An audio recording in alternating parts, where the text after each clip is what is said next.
इस संसार में ऐसा माना जाता है कि माँ बाप की मनोस्थिति जैसी होगी वैसी ही संतान पैदा होगी। कई बार आप लोग कहते हैं या फिर आपने कहीं सुना होगा कि हम माँ के पेट से थोड़ी ना सीख कर आए हैं। प्रिय श्रोताओ, ये बात आपकी गलत है। दोस्तों, कुछ चीजें ऐसी होती हैं जो माँ के पेट से ही सीख कर आते हैं। वो कैसे, हम अध्याय में आगे बताएंगे। नमस्कार और स्वागत है आप सभी का आपके अपने YouTube चैनल यूजफुल जानकारी में। वीडियो अच्छा लगे तो एक लाइक करके अपना प्यार जरूर देना। हमारे यहाँ महाभारत में एक मान्यता है। वो मान्यता है, जब महाभारत में युद्ध होता है तो आपने अभिमन्यु का तो नाम सुना ही होगा, जो वीर योद्धा अर्जुन के पुत्र थे। अभिमन्यु ने चक्रव्यूह में जाना कहाँ सीखा था? आप हमें कमेंट करके जरूर बताइएगा। अभिमन्यु ने माँ के गर्भ में चक्रव्यूह में प्रवेश करने की विद्या कहाँ सीखी थी? माँ के गर्भ में। एक स्त्री जब गर्भ धारण कर लेती है तो वह एक बच्चे को पेट में नहीं रखती है, बल्कि बच्चे के पूरे भविष्य को आज वहाँ पर वो संस्कार के माध्यम से रोपित करती है। पीपल का बीज कितना बड़ा होता है आपने देखा है? बहुत बारीक होता है। पीपल का इतना सा दाना होता है, उस इतने से दाने में इतना बड़ा वृक्ष छुपा होता है। और पेड़ बस नहीं छुपा है, बल्कि पेड़ के संस्कार भी छुपे हैं। पीपल के जैसे पत्ते होते हैं वैसे ही वहाँ से पत्ते निकलेंगे। पीपल जब गर्मियों में पतझड़ होता है तो वही सिस्टम उसमें भी रहता है, तो पूरी व्यवस्था उस इतने से दाने में रहती है। ऐसे ही याद रखना मेरे भाइयों कि जब माँ के गर्भ में बच्चा होता है ना, तो माँ जो खाती है वो बच्चे के पेट में जाता है। माँ जो बोलती है, जो आचरण करती है, जो व्यवहार करती है, जो घर का वातावरण होता है, वो सारा प्रभाव बच्चे के अंदर प्रभावित हो जाता है।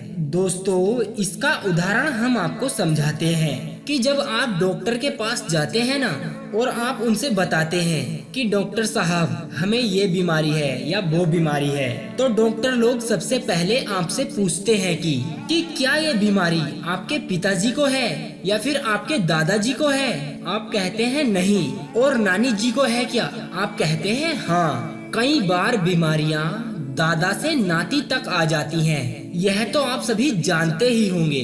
दोस्तों, कुछ बीमारियां ऐसी होती हैं जो परंपरागत चलती हैं। ऐसा हम खुद नहीं बोल रहे हैं, हमारे शास्त्र कहते हैं, मेडिकल साइंस कहती है। कुछ बीमारियां ऐसी होती हैं जो दादा से नाती तक पहुंच जाती हैं। जब पिता की बीमारी बेटे को आ सकती है, यदि माँ की बीमारी बेटे को आ सकती है, तो माँ बाप के संस्कार क्या संतान को नहीं आएंगे? माँ बाप के पूरे संस्कार माँ बाप के बच्चों तक पहुँचेंगे, क्योंकि माँ बाप का खून ही तो संतान का खून है। बेटे का ब्लड ग्रुप क्या होता है? यदि माँ का ब्लड ग्रुप संतान को आ सकता है या पिता का ब्लड ग्रुप संतान को आ सकता है, माँ की बीमारी बच्चे को आ सकती है और पिता की बीमारी भी बच्चे को आ सकती है, तो माता पिता का क्रोध भी बच्चों के अंदर आ सकता है। माता पिता की वासना भी बच्चे के अंदर आ सकती है और माँ बाप के अच्छे संस्कार भी बच्चों के अंदर आ सकते हैं। संस्कारों का बीज जन्म लेने के बाद नहीं,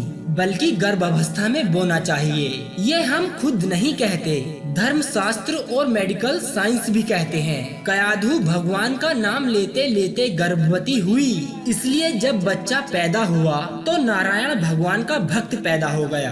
दोस्तों, इसीलिए हमारे देश भारत वर्ष में कहा गया है कि गृहस्थों को शादी के बाद, शादी से पहले आप भगवान का चिंतन करें। और आज के इस वर्तमान समय में क्या होता है पता है आपको?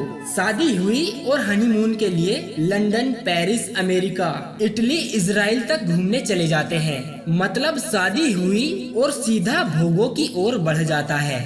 दोस्तों, हमारे भारत में यह विधान नहीं था। हमारे देश भारत वर्ष में पहले परंपरा थी कि शादी करो, उसके बाद कम से कम सत्यनारायण भगवान की कथा तो सुन लो, अपने घर पे सुख शांति के लिए एक हवन तो कर लो, घर पे छोटी सी पूजा अर्चना तो कर लो। पूजा पाठ के साथ जब घर गृहस्थी की शुरुआत होगी तो हम विश्वास के साथ कह सकते हैं तो तुम्हारी संतान बिल्कुल संस्कारवान ही होगी। माँ बाप का संस्कार यही है जो संतान को संस्कारी बनाता है। पहले के माता और पिता भगवान का भजन करते थे तो संतान भी भजन करती थी, लेकिन आज मम्मी पापा भोगी है तो संतान भी उसी प्रकार की भोगी बन रही है। पहले शादियाँ क्यों की जाती थी? केवल संतान उत्पन्न करने के लिए, एक अच्छी संतान उत्पन्न करने के लिए विवाह किया जाता था, और आज केवल विवाह भोग भोगने के लिए किया जाता है। सारे संस्कार ही बदल गए। गृहस्थ जीवन किस लिए था और आज किस लिए हो गया, ये समझने का विषय है। प्रिय श्रोताओं, हम उम्मीद करते हैं कि आपको हमारा यह वीडियो काफी पसंद आया होगा।